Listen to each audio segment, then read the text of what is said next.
It is critical that our assistance not be diverted by the Taliban.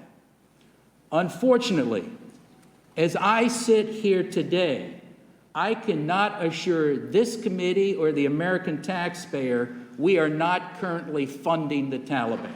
Wow. There is a new chapter in the disastrous withdrawal from Afghanistan. A top inspector general warning a House panel that your taxpayer dollars may be ending up in the hands of the Taliban. Former Green Beret Republican from Florida, Michael Waltz, member of the House Foreign Affairs Committee. Sir, good morning to you. Listen, it's been tough to get answers on this. Do you think they move the ball at all? Or is the news that's coming out of there worse than we think? Bill, I think it's worse than we think, and right now everyone's in the dark. Anthony Blinken, the Secretary of State, has ignored multiple subpoenas from the head of Foreign Affairs, Mike McCall. He just missed a deadline this week, and in fact ignored outreach from the Democrat chair last year on this. And all we're asking for is a dissent cable and a few other documents. Diplomats in Kabul in July in 2021 said the government is falling, this thing is coming unraveled, yet the State Department won't let us see it. They're saying that, well, no, we have to protect the signers of this. We can redact the signers.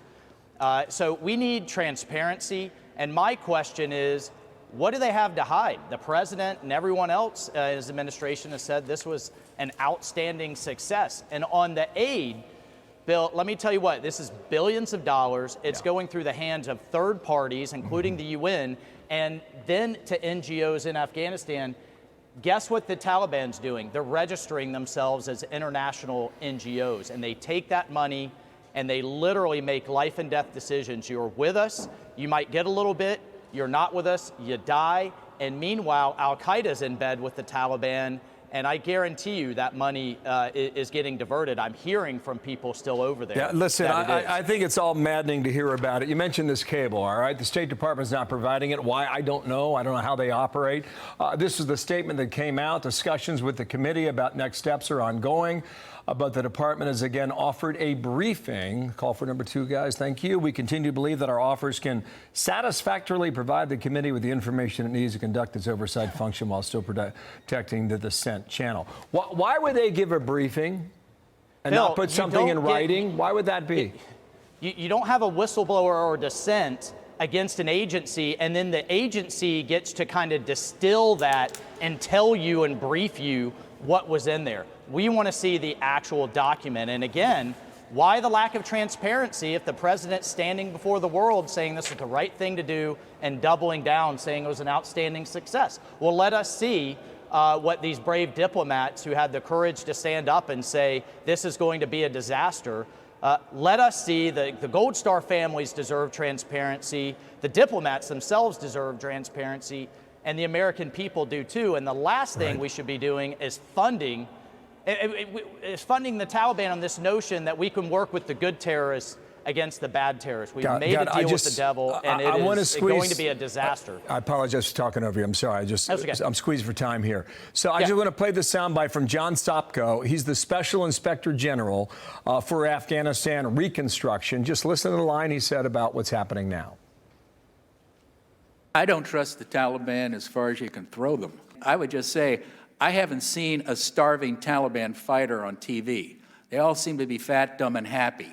I see a lot of starving Afghan children on TV. So I'm wondering where all this funding is going.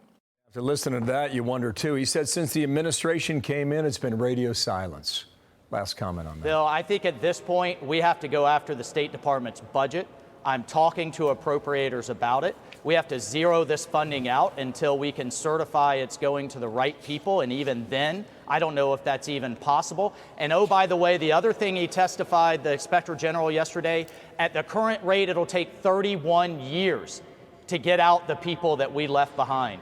And that makes me want to take this podium and throw it through a window. It's wrong, it's infuriating, and I don't know how Blinken can collect a paycheck with a straight face every day, and why he hasn't resigned for leaving these people behind and leaving Americans behind. Wow. Michael Waltz will stay on it. Thank you for your time today. Appreciate it. Thank you. I'm Steve Ducey. I'm Brian Kilmeade. And I'm Ainsley Earhart. And click here to subscribe to the Fox News YouTube page to catch our hottest interviews and most compelling analysis.